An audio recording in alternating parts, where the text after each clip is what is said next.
Hello, everyone. My name is Miss Moore, and we are on activity number 4, which is crazy. I can't believe that it's been this long and we are already been through 3 activities. So this next activity that we're doing is a splatter paint project. And this is the teacher sample that I have that we're doing. So you get an idea of what's going to be happening for this activity. I'm going to start you guys off by doing a presentation, and then we will start doing the actual project. So I'm going to share my screen and show you guys that now. All right, so we are on activity number 4, which is Splatter Paint Project, and it's by me and Miss Cavett. She will be helping me out in a little bit, but I'm just gonna go through the PowerPoint with you guys, and so let's get started. So the materials that we are going to be using today is a shoebox. So if you have one or just a regular box or a pizza box, just have that handy. If you don't, that's okay. We have other options for you. Several marbles or balls that you wouldn't mind getting paint on. Brushes or sticks, anything that you could maybe, slap some paint on or brush or anything that would work that would be kind of similar to a brush. Acrylic paint, water in a cup, masking tape, and a piece of paper. And I would say it'd be a little thicker paper like construction paper. So why splatter paint? So our featured artist that we are going to go over today is Jackson Pollock. And he is a very famous artist that is great with abstract art. So right now, I want you to watch a video, and right now you can stop this one and then copy and paste the link and watch it really fast, and I'll see you back in a little bit. All right, so I hope you guys watch the video. I really like it. The way he uses the paint to create abstract art is very interesting, and I love watching new ways to create art. So I hope you guys are excited. And so here is just some other works that he has done, and these are kind of similar to what we will be doing. So if you guys want to check out more, you can always go to his website or just look up his name, Jackson Pollock, and he is amazing to look at. And I encourage you to go into more depth if you want to.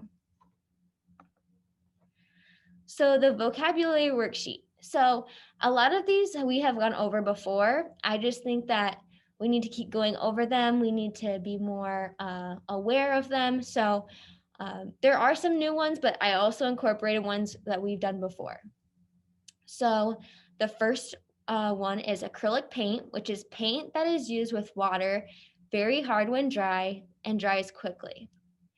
Tempera paint, paint used also with water, fast drying paint using egg yolk. Shape, it is like a line, but there is no space. Shapes can be geometric or organic, where it's more of a natural shape. Shapes can be like buildings or the outline of a tree branch. Line, it is a mark used by a pencil, marker, or your own hand that is greater length than width. This can be horizontal, vertical, very thick, zigzag, curved, thick, or thin. Tertiary colors, the combination of colors that are made from primary and secondary, which we have gone over before in class. Balance is the distribution of the visual weight of objects, colors, texture, and space. Unity refers to how different elements of art, work, or design work come together and create a sense of wholeness. Pattern is a design in which lines, shapes, forms, or colors are repeated. The part that is repeated is called a motif. Pattern can be regular or irregular. Unity. Oh, I already said that one. Movement. Art movement is a tendency or style in art with a specific common philosophy. Splatter paint. A way to use paint to create a certain style in art. Gentle, having a mild, kind, or soft touch. Rough, having a hard, strict, or scratchy touch. Positive, refers to the subject or areas of interest in an artwork, and negative is the background or the area that surrounds the subject of the work. So the other thing that I want to introduce you guys to is the elements and principles of art. We almost have gone over these before, some of them like movement, pattern, balance, color, shape, form. But I want you to know that what they're under each category for. So the elements of art have space, color, shape, form, value, texture, and line. And the principles of design are balance, unity, variety, emphasis, movement, pattern, and proportion. So what we're gonna do, and what I encourage you guys to do before starting any for the activity, is to just get a scrap piece of paper. You can get it out of the recycling bin or from your like a clean piece of notebook paper, and just try to make some marks so you can practice. Tape random pieces of tape on a paper, and then you can just try to get, if your materials are already out, just go in and make some marks, and then once it's dry, peel it back and see what it looks like. See what feels good for you and what marks you want for your activity or for your final piece. So questions to ask yourself before starting. What is the mood in this moment? Will that reflect in the way you create your piece? For example, I feel a little rushed today. So I might be, my piece might be very I might make it more aggressive. So I guess that move triggers the movement that I'll have when I shake the marbles around. What colors are you thinking of adding into your piece? Does that reflect on your mood? The colors that I want to add are orange, red, and green. And does that reflect on your mood? I think it does, because right now I feel a little anxious, and I feel like those red and orange colors really show that, contrast between the green, that's a cool color, and that really contrasts because I love the snow outside, and it was just a great start to the day. I love winter. So I think all those moods that I'm having this morning affect into my piece. What has inspired you so far throughout this process? And that was our featured artist, Jackson Pollock. He's what inspired me to do this activity with you guys. And how are you making splatter paint marks with the materials you choose? So I am using marbles. So if you guys want to do that, you can. If you want to use a brush or sticks or anything like that can make marks, you can. But I will be making marbles or using marbles for this project. Alrighty, so we're going to start with the actual making of the project, and we're going to start with creating your name. So all you want to do is get a blank piece of paper, and it should probably be construction board or something that's a little thicker. You just don't want printer paper. That would, the tape would almost rip the paper when you pull it back. So I suggest a thicker paper, and write your name big on the sheet. You don't have to do it in a font like I did. Just write your name and then tape it onto the piece of paper. And I'll be doing that with you guys right now.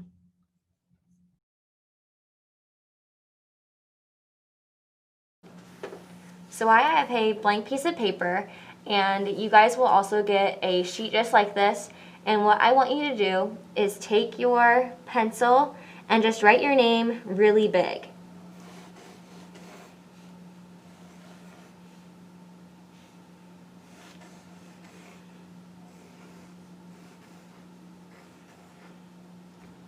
Okay, that is what we're going to do for the first step. Just writing your name, and we're going to go to the next one.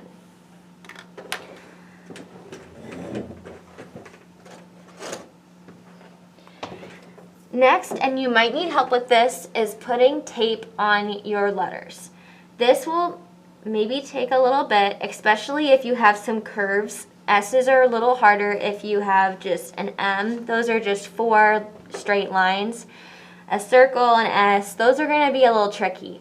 So if you cannot do this on your own, get some masking tape and start just taking strips and cutting them, getting them ready for you to use to put on top of your letters.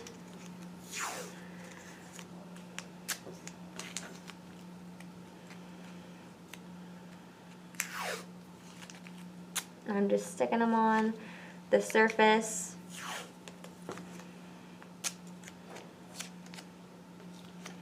All right.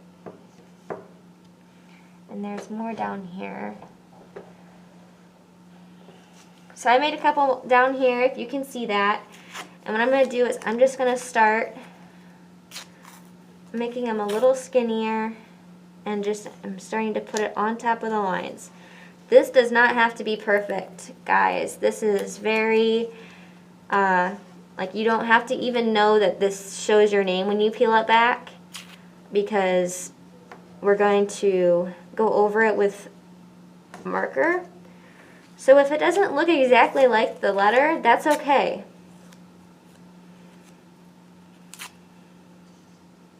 I'm just making random pieces that are kind of going in the direction of what I just drew on the paper.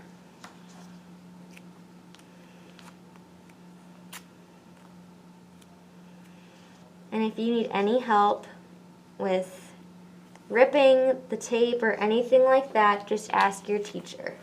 She will be more than happy to help you. So there's my M, and I'm just going to keep doing this all the way down.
And please take your time.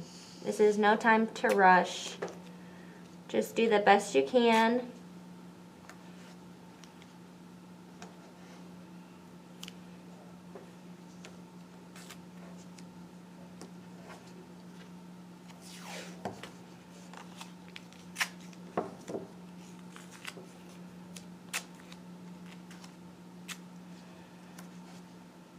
And if you're running out of room, don't worry. It's okay.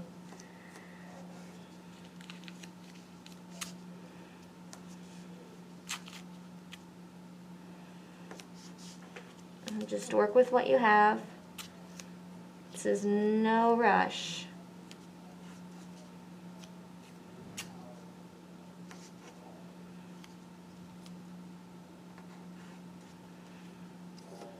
All right, so that's pretty good for me. I think I am ready to go to the next step, which is getting ready to put paint on your marbles. So we are going to go to the next section, which I will screen share with you again.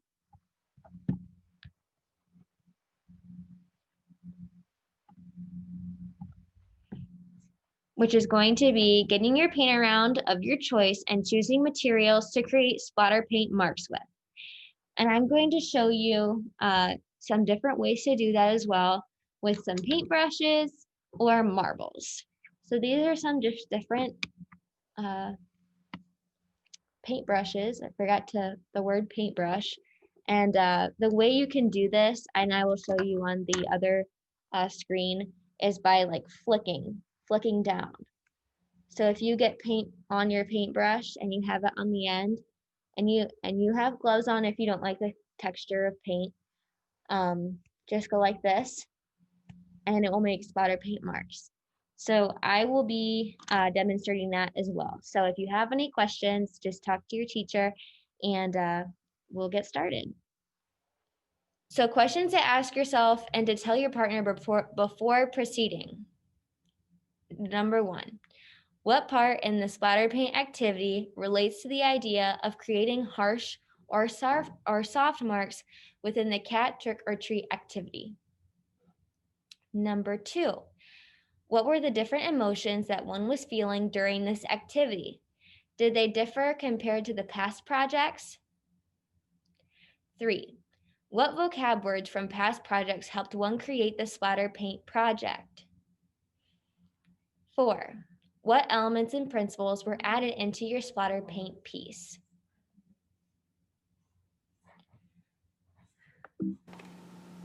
So we are on to the next step. So we have our paper. I put it into my shoebox, and we're gonna start prepping for the activity. So I have all my paints here, and I said these are other colors you can use that I used for my teacher sample, but what I'm gonna use is green, orange, and red. So I just squared those into an egg carton. If you have that at home or in your classroom, this is what you would use to store your paint. So I'm going to show you guys how to use splatter paint with a brush. So you can use either a brush that's really hard, like this is, you can hear it crunching, right? Someone didn't brush that or didn't clean that. So you can use those for like rough marks, and that could create some texture. And this would be a really good one to flick, which I'll show you how to do. And then this one would also be a good one to flick too. If you wanted in a specific spot, you would use a smaller brush. But since I really don't mind if it goes all over the piece of paper of the paint, I'm just going to use this one. So I'm going to dip it, and don't be afraid to get a little messy. So I have some paint on there. I'm going to dip it into my paint. I'm just going to flick.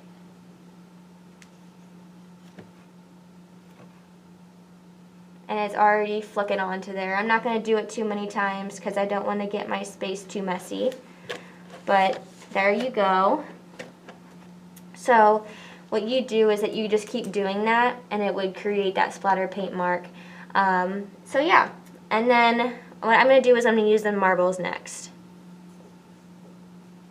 So I really want you to think about your emotion when you're shaking your pizza box or your shoebox, anything to use that you think that is good.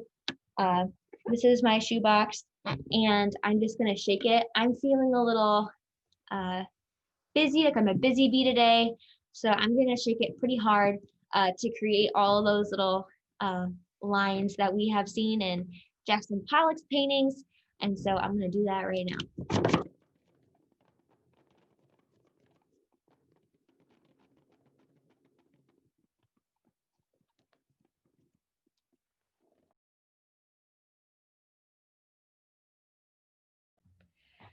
So now we have our splatter paint all done, and I hope you shook your box really well, depending on if you were, what your mood was and the colors that you chose. So next we're going to let dry and then peel off tape. So right now I just got done uh, moving my tape around or moving my box around to create all those lines, and this is what it looks like right after. Look how cool that looks, guys. That is awesome. So right now, I would advise you to just set this on the rack and let it dry for a couple minutes, for maybe 10 minutes, and I think it would be dry after then. So I will see you in a little bit.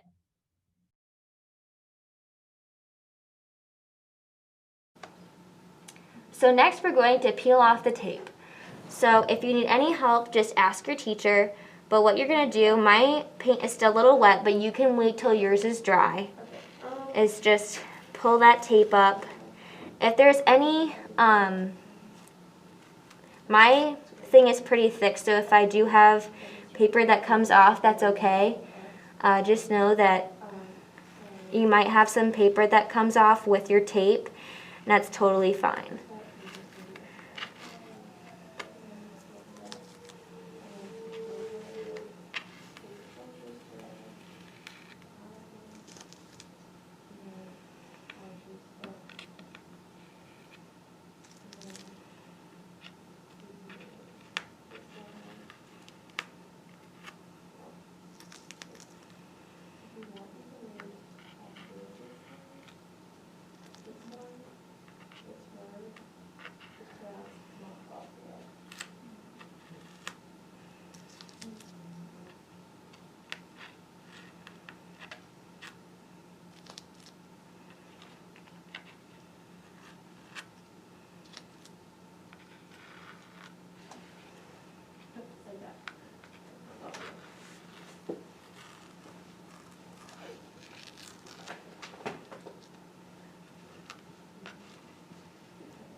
Alrighty, so that is fully when you have all of your tape off. This is what's going to look like.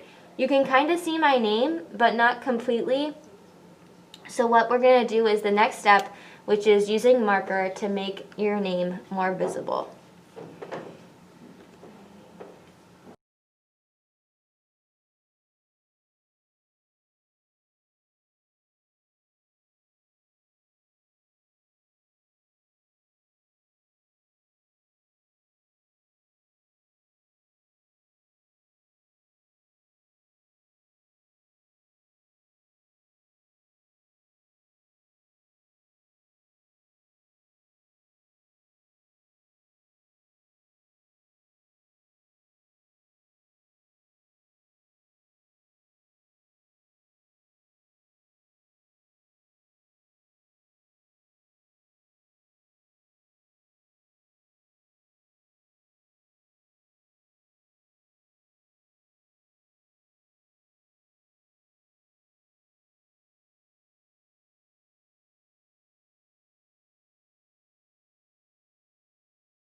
talk about weaving. So weaving is traditionally the process of crossing threads to create fabric. Today, we will be using paper to weave the balloon of your hot air balloon. So, what kinds of things can we think of that are balloon? Alright, and then the last thing we're making hot air balloons. So we're going to be making hot air balloons, so I figured we should go over what that is. So hot air balloons were invented in France by the Montgolfier brothers, and they are made of two parts, the balloon and the basket. The basket can also be called a gondola. Modern hot air balloons are made in all kinds of colorful patterns, and we will be doing that today. So what colors do you want to make your hot air balloon? All right, so the last thing that you guys will be doing today is answering some reflection questions. So I'm going to be sharing with you the questions, and all these questions that I'm asking you, just please talk to your neighbor. If that's a guardian or your friend or even the teacher, just talk to somebody. You don't have to write it down. Just think about it in your brain and try to process it for the last section. So the questions are, what materials did you use, like Jackson Pollock, to make your splatter paint piece? The answers to that I would use are, I used paint, I used either brushes if you used it, that could be an answer, and I used shape, line. What shapes did the splatter paint create with your piece? Did the colors you choose make any new colors? So the shapes that I drew within my piece, I saw a square, an oval, a hexagon, and some just shapes that I didn't really know what they were. I just drew them, and it was really interesting to see. And the colors that I created with my three colors kind of made a brownish color.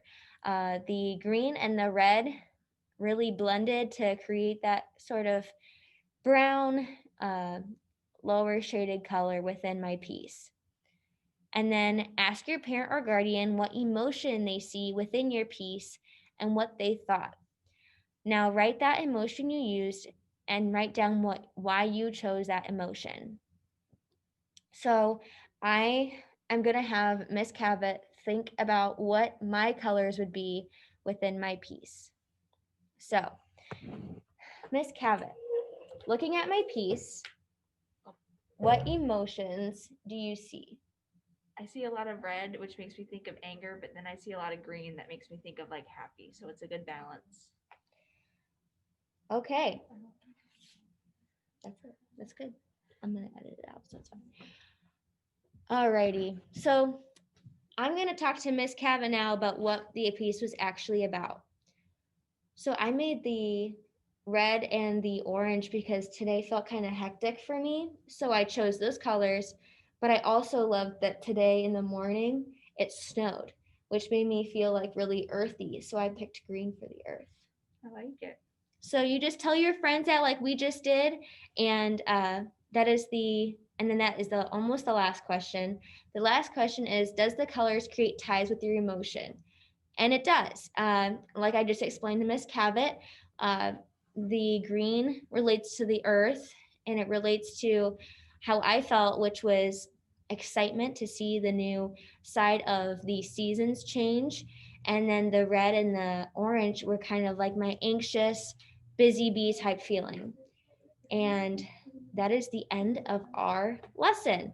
I hope you guys really enjoyed it. And I'll see you guys next time. And Miss Cabot's going to be doing the last activity. So I hope you guys enjoyed it and have a great day. Okay, so the first step of our project is going to be drawing our landscape for our